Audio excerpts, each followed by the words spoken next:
함께 통도가 가는 가운데 저의 마음을 아주 꿈틀거리게 만드는 말씀들이 있었습니다. 특별히 이제 창세기 25장부터 시작되어지는 야곱의 생애를 우리가 함께 읽어가며 추적해 가는 가운데 지금으로부터 한 26년 전이죠. 1987년 정도인데 제가 대학원 2학년 말 정도가 됩니다. 어떤 목사님의 그 책과 또 강해집을 읽으면서 제가 야곱에게 빠진 적이 있었습니다. 그때에 저는 신학교를 4년, 6년 그렇게 다녔지만은 하나님의 주권에 관해서 확실하게 깨달은 적이 없었습니다. 그래서 그날 그 기간 동안에 그 말씀들을 듣고 읽고 하는 가운데 하나님의 주권에 관해서 눈을 뜨게 되어졌고 또 구약 성경을 볼 때 신약적인 눈으로 볼 수 있게 되어졌고요.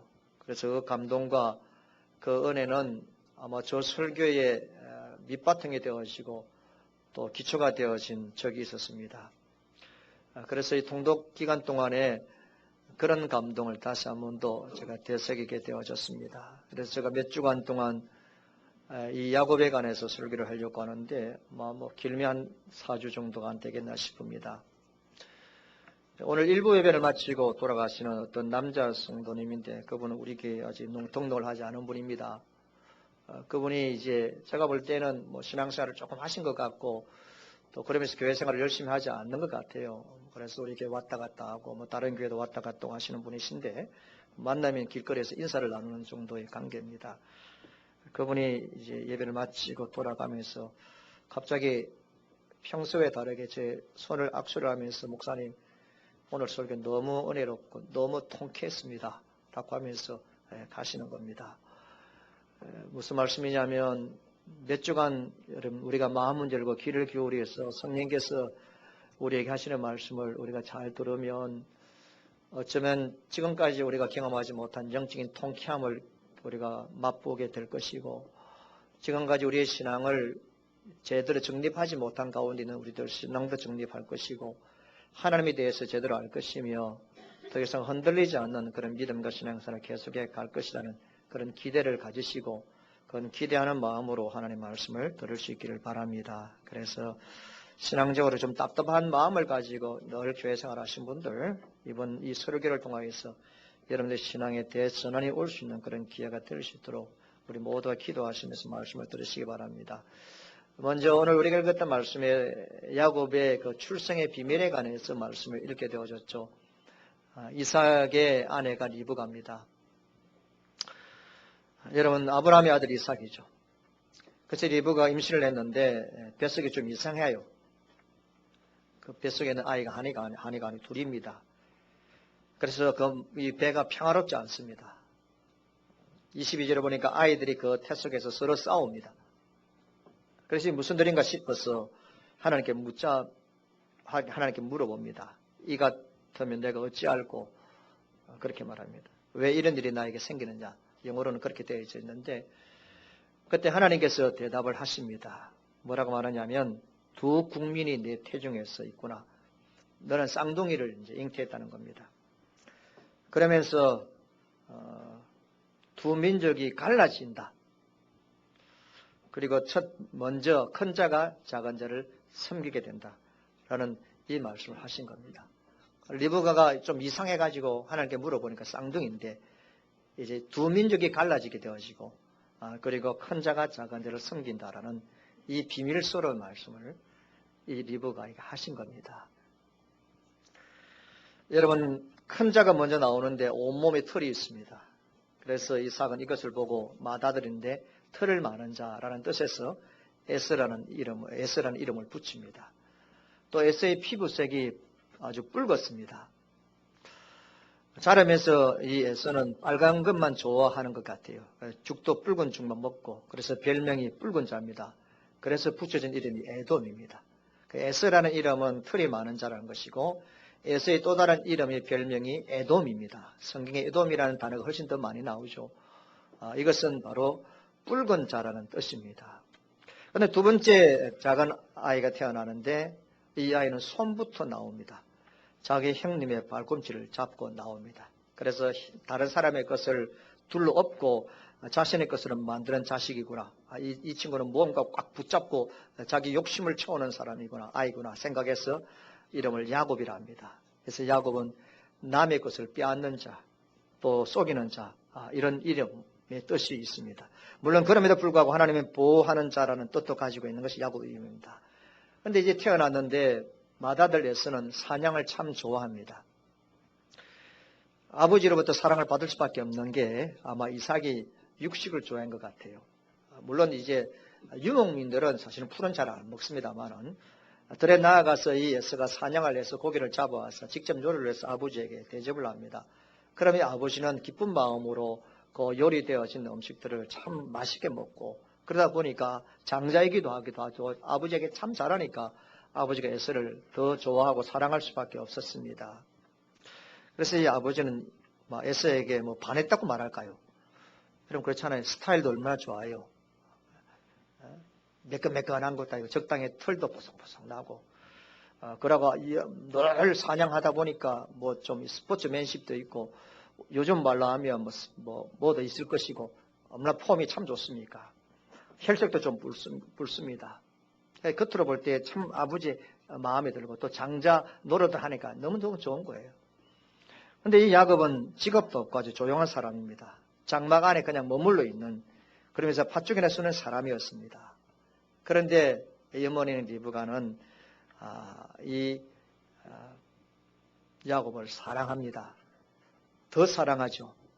더 사랑하는 이유는 하나님이 자기에게 계시해 주신 것이 있기 때문에 그것에 근거해서 이 둘째인 이 야곱을 더 사랑하게 되었습니다. 자, 어느 날 하루 종일 이 에서가 사냥을 하고 지쳐서 집을 돌아오는데 얼마나 배가 고픕니까? 근데 집에 오보니까 동생이 죽을 쓰고 있거든요. 그래서 그 죽 한 그릇 달라고 하니까 이 야곱이 그냥 못 주는 거죠. 형제가 아닌데도 죽을 안 주는 이것이 이제 야곱이 가지는 캐릭터입니다. 그래서 이 야곱이 그러면 형님 죽을 먹으려고 하면 그 장자의 명분을 나한테 달라라고 하면서 장자의 명분을 달라 하니까 이 예수가 하는 말이 이것이 뭐 그렇게 필요하냐, 뭐 그렇게 중요하냐라고 하면서 이 장자의 명분을 동생인 야곱에게 주게 되어지고 자기는 그 팥죽 한 그릇을 먹음으로 허기진 배를 채우게 되었습니다. 그래서 팥죽 한 그릇에 장자의 명분을 팔게 되어진 사건이 있습니다.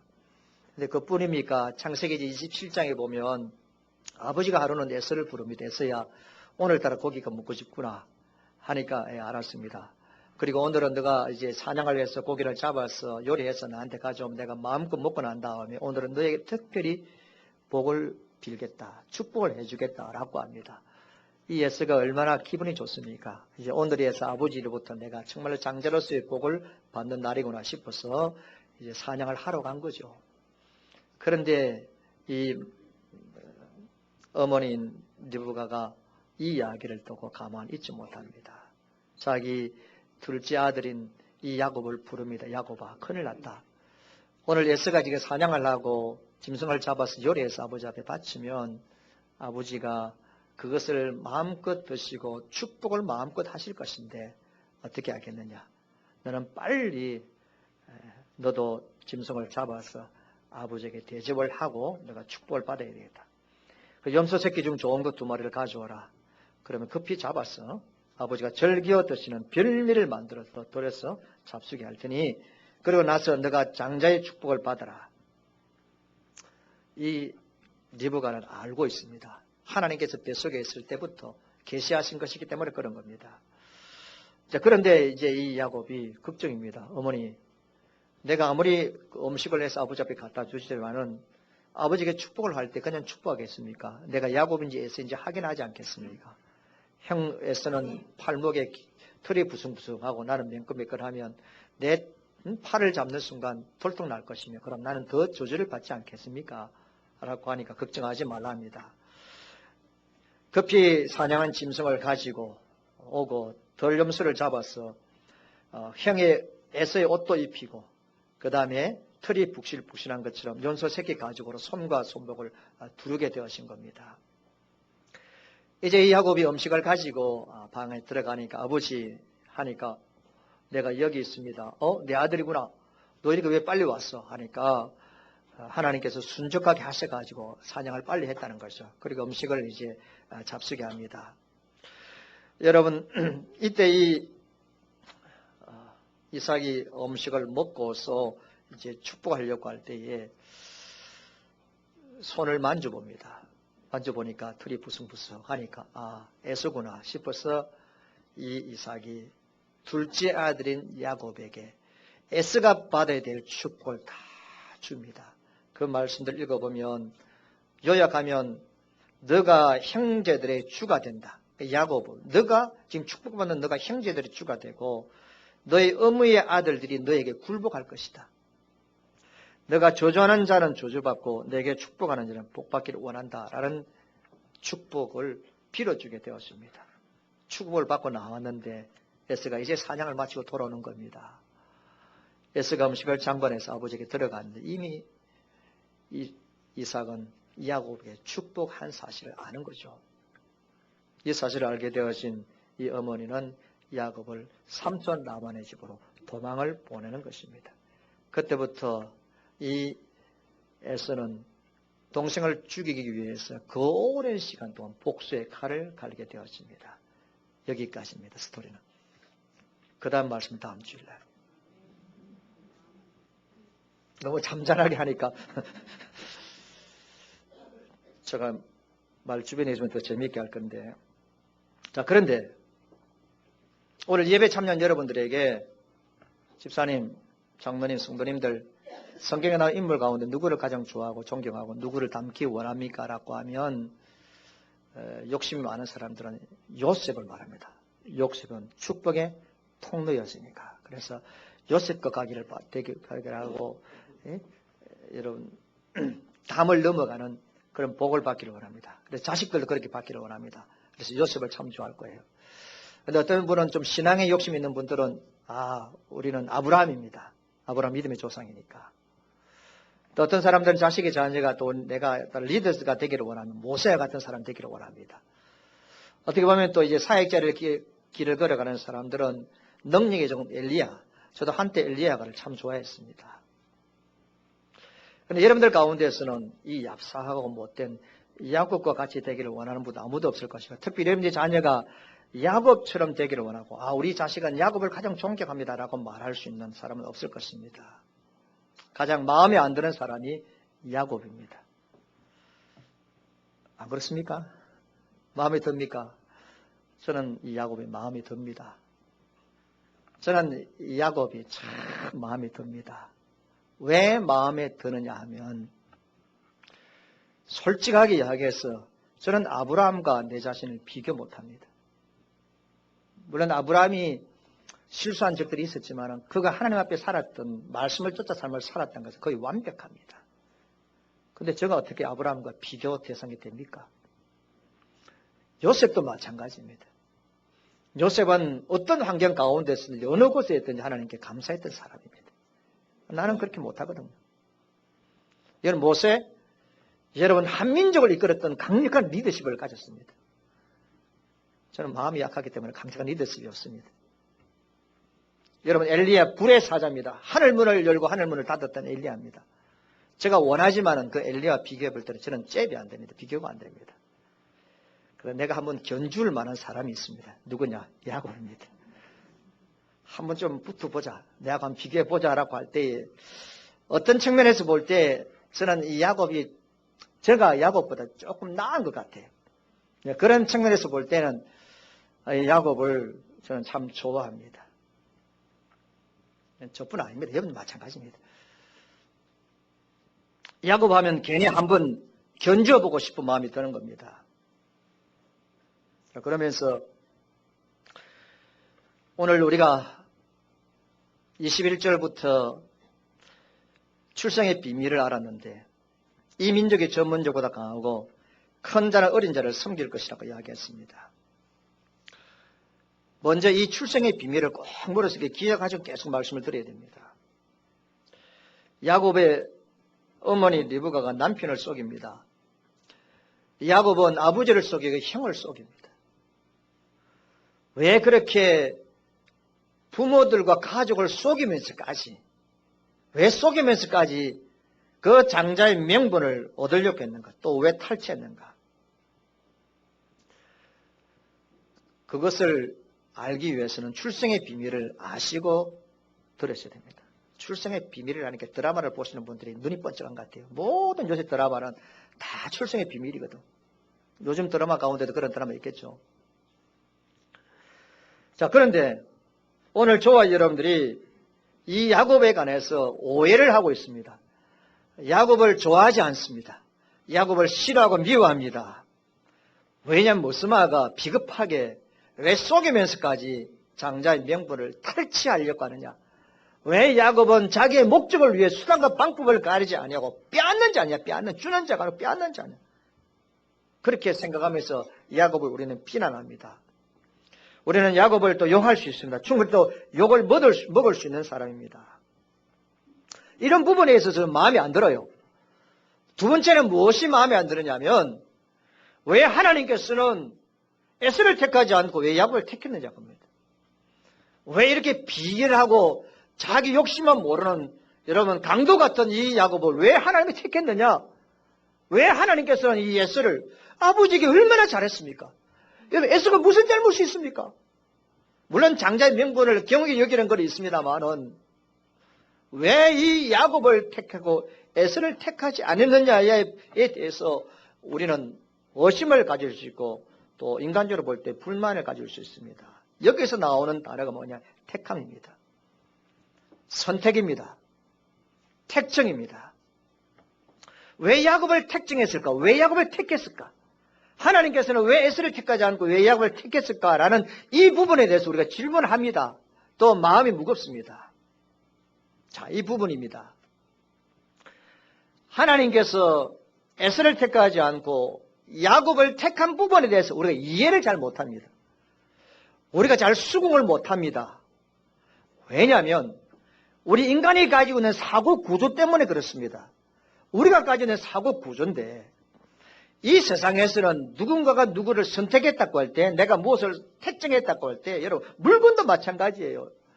내가 무엇인가를 두 개 중에 하나를 먼저 집었다고 할 때, 택했다고 할 때는 그냥 택하는 적이 없습니다.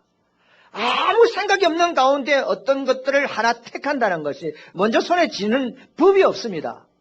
아시겠습니까? 여러분 세상에서도 사람 관계도 마찬가지입니다. 누구를 사귈 때도 마찬가지입니다. 무엇을 선택하고 내가 택했다고 할 때, 어떤 것을 결정했다고 할 때 거기에는 무언가가 있는 겁니다. 조그마한 것이라도 무엇인가가 선택의 조건이 있기 때문에 택하는 겁니다. 이것이 인간이 가지고 있는 사고 구조입니다. 그런데 인간이 가지고 있는 이 사고 구조를 가지고 보니까 하나님의 택함에 대해서, 하나님의 선택에 대해서 이해가 안 됩니다. 우리는 하나님 나를 선택했다, 하나님 나를 창세전 나를 택했다 말은 하는데, 그렇게 말은 하지만은 하나님이 원하는 택정에 우리는 이르지 못합니다. 이미 우리의 사고와 생각은 선택이라는 단어에 있어서 무엇인가 인간적인 것이 깃들어져 있기 때문에 사실은 선택과 택정의 교리는 정확하게 하나님 뜻을 표현하지 못해요. 100%. 사랑하는 성도 여러분, 하나님께서 선택했다고 할 때, 택정했다고 할 때 하나님은 시험을 본다든지 또 사람의 0.01%의 어떤 조건을 본다든지 그런 조건을 보지 않았습니다. 하나님께서 택정할 때, 하나님의 선택했다고 할 때는 여러분 조금도 0.001%라도 거기에 무엇인가 조건이 부여되지 않았다는 것을 말씀합니다. 100% 하나님이 무조건적으로 선택했다는 것입니다. 그래서 여러분 이거는 우리가 인간의 생각으로 이해가 안 되는 겁니다. 그러니까 이것이 하나님과 우리가 생각이 차이가 그토록 나는 겁니다. 이것을 성령께서 정확하게 이제 설명해 주기 위해서 우리 성경 한번 띄워주시고 로마서 9장 7절과 13절 말씀을, 로마서 9장 7절과 13절 말씀을 우리 다 함께 스크린에 있는 말씀 읽어봅시다. 시작. 또한 아브라함의 씨가 다 그의 자녀가 아니라 오직 이사로부터 난 자라야 내 씨라 불리라 하였으니 곧 육신의 자녀가 하나님의 자녀가 아니요 오직 약속의 자녀가 실로 여김을 받았느니라. 약속의 말씀을 이것이니 명년 이때에 내가 이르느니 사라에게 아들이 있으리라 하시니라. 그뿐 아니라 또한 리브가가 그 조상 이삭의 한 사람으로 말미암아 임신하였는데 그 자식들이 아직도 나지 아니하고 무슨 쓴나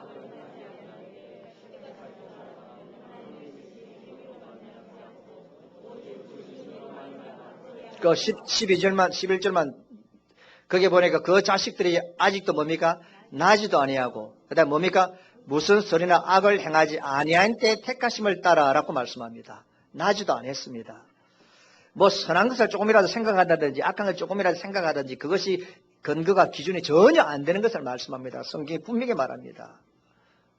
하나님께서 우리를 택했다고 할 때, 우리를 선택했다고 할 때에 그 선택이 여러분 어떤 뜻인지 아시겠습니까?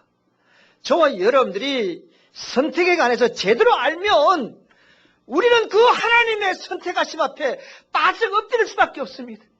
정말 하나님의 선택을 제대로 한다면 우리는 부들부들 떨면서 그분을 살아가지 아니할 수가 없습니다.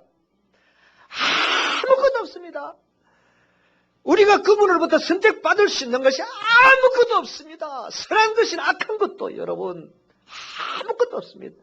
아무것도 없는 가운데 그분이 나를 택정해 주셨다는 것입니다. 이게 얼마나 큰 은혜인지 아십니까? 이걸 제대로 알면 우리가 신앙생활을 그렇게 이걸 허술하게 살아갈 수가 없습니다. 자, 그러면 하나님 나를 택했다고 할 때에 이 택함이 가지고 있는 두 가지 큰 의미가 있습니다. 첫째는 뭐냐면 하나님이 에서를 택하지 않고 야곱을 택했다고 할 때에 이 택함이 가지는 의미가 뭡니까? 하나님이 택했다고 할 때는 하나님께서 절대로 놓지 않겠다는 뜻도 있고요. 하나님께서 절대로 포기하지 않겠다는 뜻도 있습니다. 그러나 궁극적으로는 택함을 받은 백성들에게는 하나님께서는 저주를 허락하지 않습니다. 믿습니까 여러분? 바로 이 부분입니다. 저주입니다. 택함을 받은 사람과 택함을 받지 않는 사람의 차이가 어디에 있습니까? 여러분, 택함을 안 받는 사람들도 윤리적으로 우리보다 깨끗하고 바르게 사는 사람 많습니다. 택함을 안 받은 사람들 가운데서는 우리보다 훨씬 더 선한 일을 하는 사람이 훨씬 많습니다. 택함을 받은 사람과 택함을 받지 않는 사람의 차이는 어디에서 시작됩니까? 저주에서부터 시작됩니다. 택함을 받은 백성들은 결코 저주함이 없습니다. 그러나 택함을 받지 않는 에서는 하나님께 저주를 쏟아부으십니다. 이것의 차이입니다. 사랑하는 성도 여러분, 이스라엘 백성들과 이 야곱이 택함을 받았지만은 그가 어렵게 깨끗하게 정직하게 살았는가? 라고 할 때 그렇지 못했습니다. 나중에 여러분 다음 줄부터 펼쳐질지 모르겠지만은 야곱의 삶을 살펴보면 참 여전히 그가 이름대로 인간적인 부분 그대로 있습니다. 근데 하나님께서 가만히 있느냐면 한 대 뚜드펴집니다. 얻어맞습니다. 얻어터집니다. 얻어터집니다. 얻어맞습니다. 매를 맞습니다. 그런데 이 야곱의 이스라엘이 얻어터지지만은 저주를 받지는 않았습니다. 우리가 이스라엘 역사를 아시죠? 이스라엘이 다시 말하면 야곱을 대표하는 가 이스라엘 아닙니까? 이스라엘이 하나님의 말씀대로 살지 못하고 블레셋에서 침공을 받습니다. 아수리에 잡혀갑니다. 바벨론에 잡혀갑니다. 이 나라 이 민족 저 사람에게 얻어집니다. 여기서 얻어먹고 저기서 얻어먹고. 그러나 하나님께서는 결코 야곱과 이스라엘을 저주는 하지 않았습니다. 저주는 하지 않았습니다. 이스라엘이 잘못이 있고 실수가 있다 하지만 하나님의 꾸중도 하시고 징계는 하시지만 결코 이 야곱은 저주를 받은 적이 없는 겁니다. 그래서 여러분 이 야곱이 장자의 명분을 수단과 방법을 가리지 않고 빼앗으려고 하는 이유가 어디지 아십니까? 궁극적으로 이야기하면 저주받지 않겠습니다. 그러니까 리브가나 이 야곱의 입장에서 볼 때에 다른 어떤 것보다도 가장 우선적으로 확보해야 될 것이 있는데 그것이 뭐냐면 저주받지 않는 겁니다. 하나님의 축복의 세계 속에, 하나님의 축복의 자녀 속에 들어가는 것입니다. 그래서 이것이 가장 시급한 것인 줄 알고 수단과 방법을 가지고 이것을 쟁취하는 겁니다. 저주받지 않겠습니다. 오늘 이 예배에 참여한 여러분들, 제가 자주 말씀드리지만은 수단과 방법을 가리지 않아요. 가장 먼저 확보해야 될 것이 있습니다. 이것이 영적인 장자권입니다. 우리 하나님의 자녀입니다. 하나님의 자녀가 되어야만 우리는 저주 속에 빠지지 않습니다. 다른 건 모르지만은 다른 거는 나중에 해야 됩니다. 여러분 좀 기도 좀 천천히 하고 방언 천천히 받아도 됩니다. 선교를 위해 좀 더 천천히 헌신해도 됩니다. 그러나 가장 시급하게 가장 먼저 내가 확보해야 될 것은 이 영적인 장자권입니다. 믿습니까 여러분? 왜 그렇습니까? 이 영적인 장자권을 확보하지 않으면 영원한 지옥에 떨어지기 때문에, 영원히 저주를 받기 때문에 그런 겁니다. 이걸 확보해야 될 일입니다. 리브가는 계시를 통해 알았습니다. 야곱은 어머니를 통해서 알았습니다. 그래서 세상 사람들이 자기를 손가락질하고 도둑놈, 약탈자, 강도자라 할지라도 나는 가장 무엇보다도 이 예수가 필요하다. 나는 구원이 필요하다. 나는 천국과 이 저주는 받지 않아야 되겠다. 나는 욕심 때문에. 그럼 팥죽을 팔아서 장자권을 확보한 겁니다. 그러므로 여러분, 장자의 명분을 빼앗는 것은 결코 유산을 많이 받기 위해서 야곱이 그런 거 아닙니다, 여러분. 야곱이 장자의 명분을 빼앗아낼 생각을 하시던 가장 큰 이유는 여러분 저주받지 않는 겁니다. 이것이 택함을 입은 백성들이 주시는 복입니다. 우리는 복이라고 할 때 천국 가는 게 맞습니다. 그러나 한편으로는 내가 저주받지 않고 지옥 떨어지지 않는 것이 복인 줄 좀 알아야죠. 그래야만이 진정으로 감사가 나옵니다. 우리가 십자가를 바라볼 때 나를 위하여서 피 흘려 살찌어 돌아가신 그 하나님의 사랑도 알아야 되지만은 하나밖에 없는 독생자 예수 그리스도를 주시기까지 하면서 그를 십자가에 못 박게 하시는 하나님의 아픈 마음도 알아야 그것이 하나님의 사랑을 제대로 아는 자입니다. 그런데 우리는 하나님의 사랑만 사로잡혀가지고 이 하나님께서 이 아픈 사랑을 몰라요. 그러니까 우리의 신앙에 결정적으로 주를 위해 살아가지 못하게 만드는 겁니다. 택함을 입은 사람들에게 주시는 복입니다. 왜 장자권을 빼앗으려고 합니까? 저주받지 않겠습니다. 어떤 사람이 자식이 없습니다. 그래서 어디에 가서 어떤 아이를 양자로 데려옵니다. 기도해서 이제 마음 먹고 아이를 키우는데, 가문에 이 아이가 자라나면서 공부도 못해요. 이 아이가 손버릇도 나빠. 그렇다고 해서 그 아이를 돌려보내겠습니까? 그럴 바에 양자 삼지 말아야죠. 하나님께서 우리를 영적인 장자로 삼아주시고 우리를 주의 백성으로 삼아주셨던 것은 우리를 영원한 저주에 빠뜨리지 않기 위해서입니다. 그래서 우리가 참 하나님의 말씀대로 살지 못한다 할지라도 우리는 저주에 던지지 않습니다. 하나님으로부터 잊혀지지 않습니다. 저주 아래 있지 않습니다. 하나님 우리를 버리시지 않습니다. 누가 우리를 그리스도의 사랑에서 끊으리요? 환난이나 공고나 핍박이나 기근이나 적신이나 칼이나 그 어떤 것들도 우리를 그리스도의 사랑에서 끊을 수 없느니라. 할렐루야. 우리를 향한 주의 말씀입니다.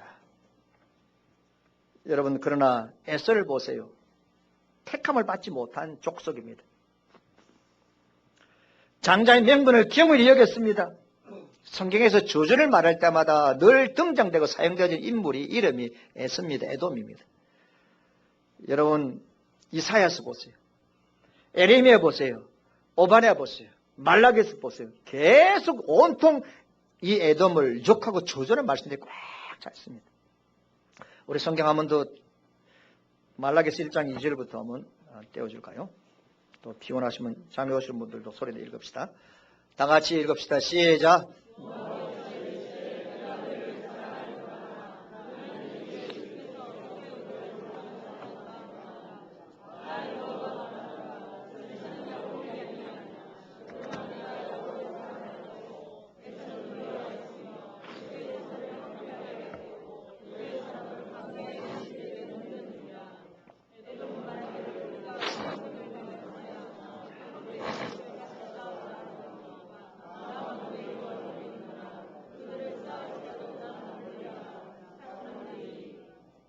말씀해 보면 어떤 저주가 내려지냐면 산들을 완전히 항목해 만듭니다.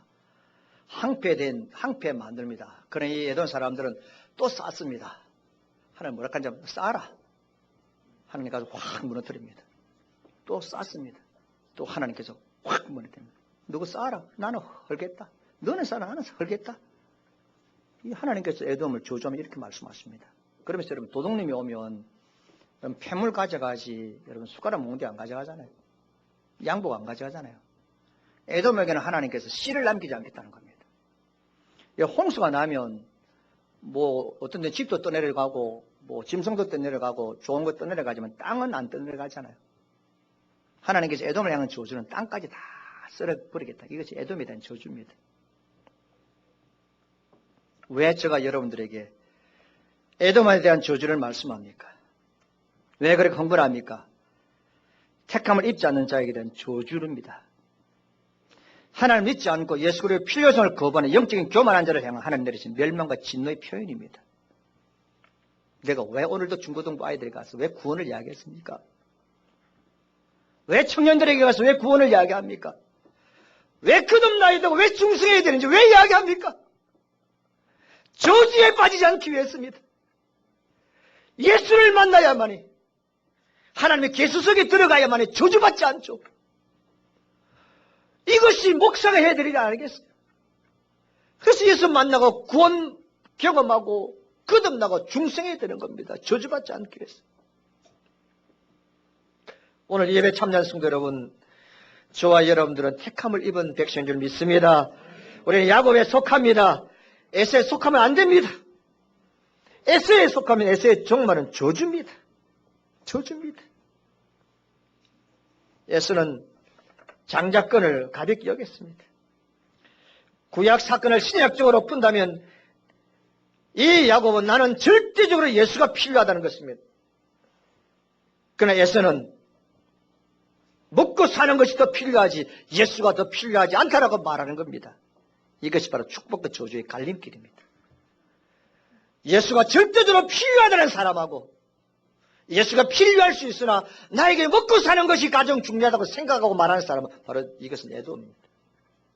여기에 축복과 저주가 나누어집니다.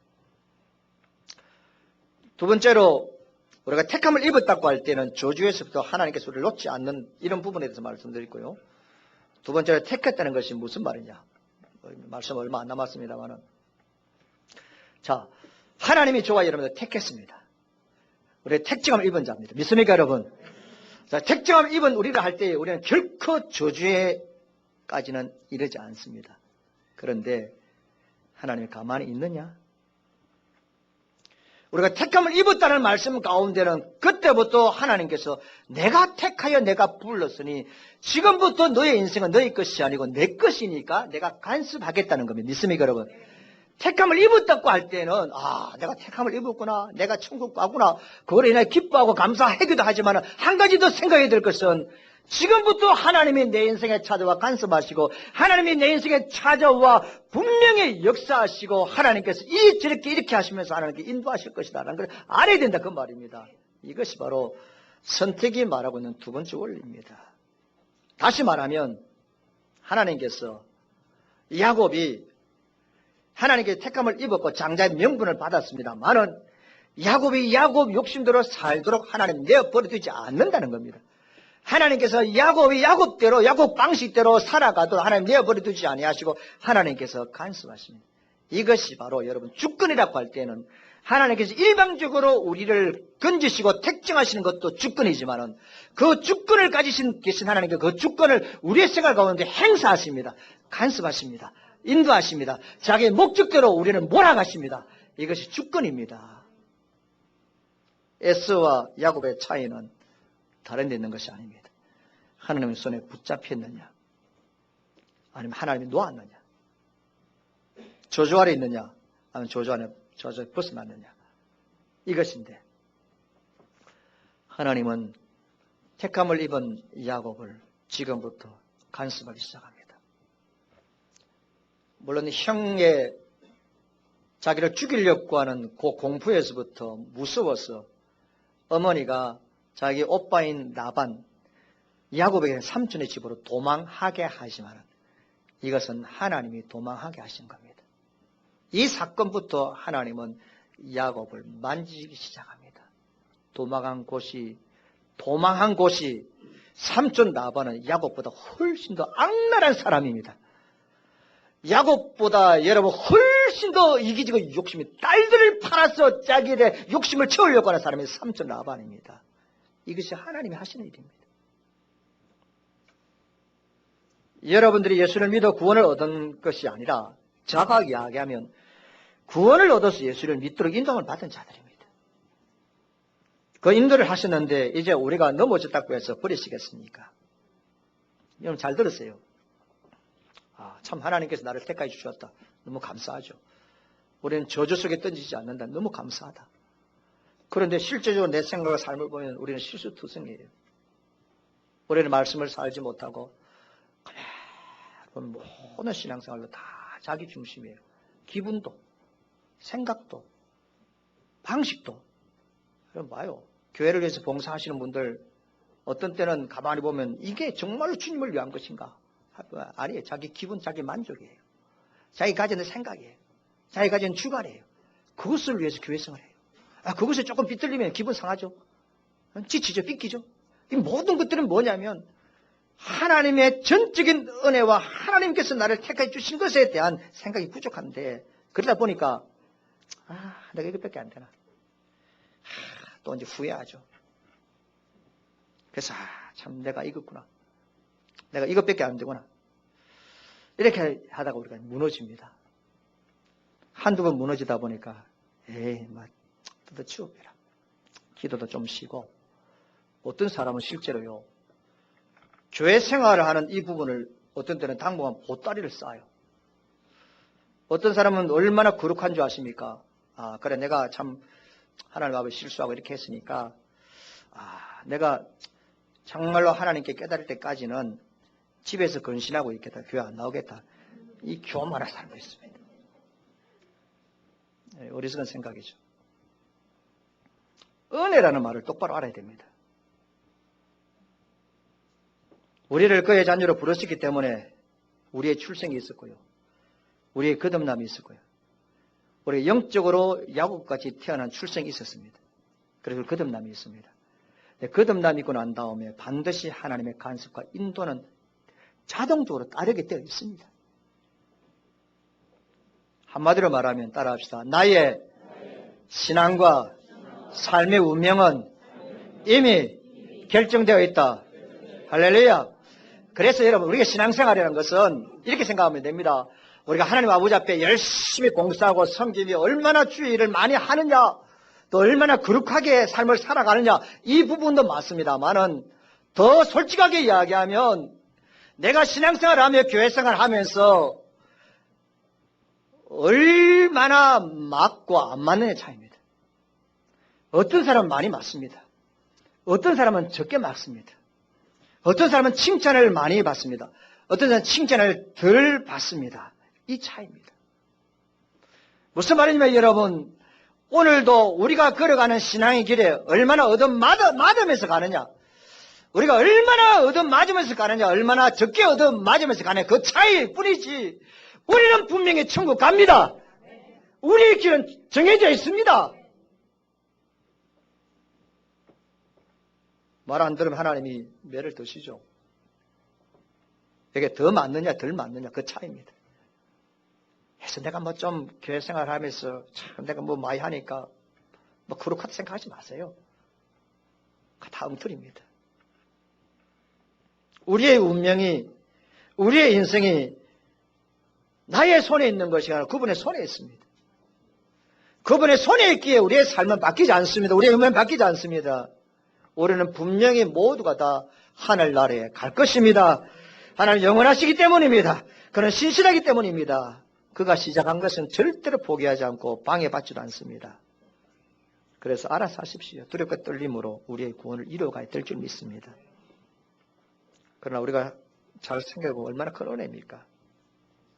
나의 실수, 나의 부족함이 나의 운명을 여러분 번복시킬 수 없는 이 사실을 아는 것만큼 신날 수가 없습니다.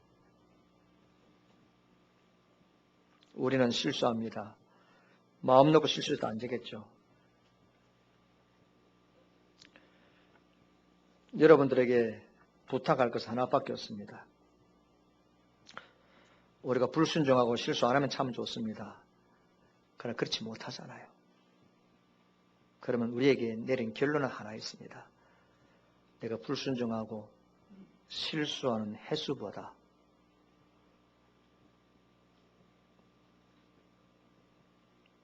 하나님께 돌이키는 횟수가 많으면 됩니다.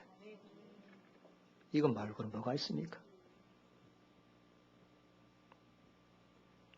우리 자신을 대단하게 보지 마세요. 우리 주변에 있는 믿음이 있는 사람들 대단하게 보지만 똑같습니다. 나만 그렇구나 생각하지 마시고 다 똑같습니다. 우리가 넘어지는 것보다 더 중요한 것은 언제나 한 번 더 나를 일으키는 하나님의 손길이 있다는 사실을 기억해야 합니다. 그러면 좌절하지 않습니다.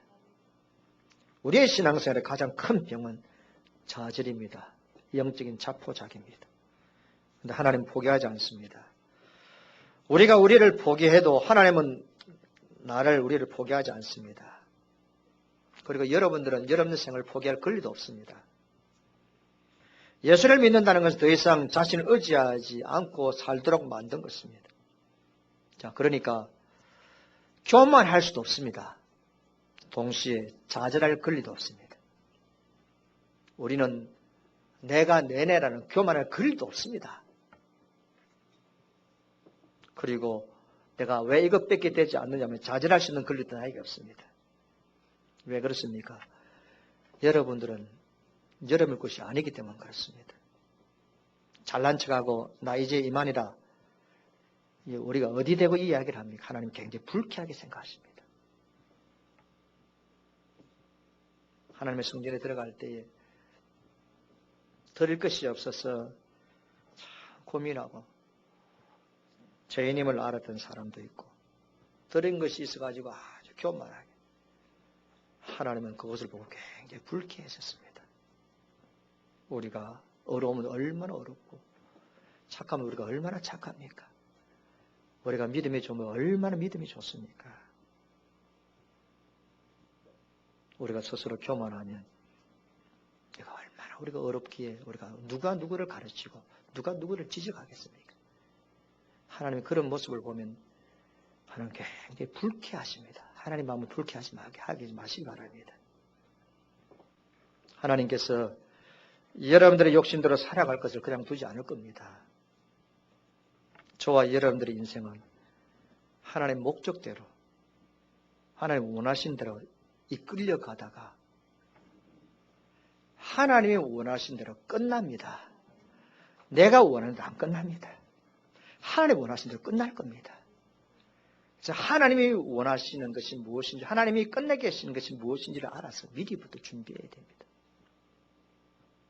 만약에 여러분들의 욕심과 여러분들의 생각대로 여러분들 인생이 끝난다면 여러분들은 야곱이 아닙니다. 애씁니다. 하나님은 우리를 택정하셨습니다. 무조건적으로. 근데 그분은 우리를 지독하게 사랑하십니다. 하나님 모든 지혜를 다 동원해서 우리를 하나님의 사람으로 살아가도록 몰아가실 것입니다. 그때마다 우리가 반항하고 불순종할 경우가 있다 할지라도 하나님 결코 포기하지 않고 하나님께서 하나님 목정하시는 그 자리에 우리를 끌고 가서 그 자리에 두게 될 것입니다. 이것이 바로 택함을 입은 백성을 주신 하나님 복입니다. 하나님은 어떤 때는 잠잠히 사랑하시기도 하고 어떤 때는 하나님께서 노하기까지 하는 우리를 사랑하십니다. 그래서 우리가 저주에 빠지지 아니하고 연약하지만 포기하지 않고 우리를 간섭해 가시는 이 하나님의 열심을 다시 한번 마음에 새길 수 있기를 주의 이름으로 축원합니다.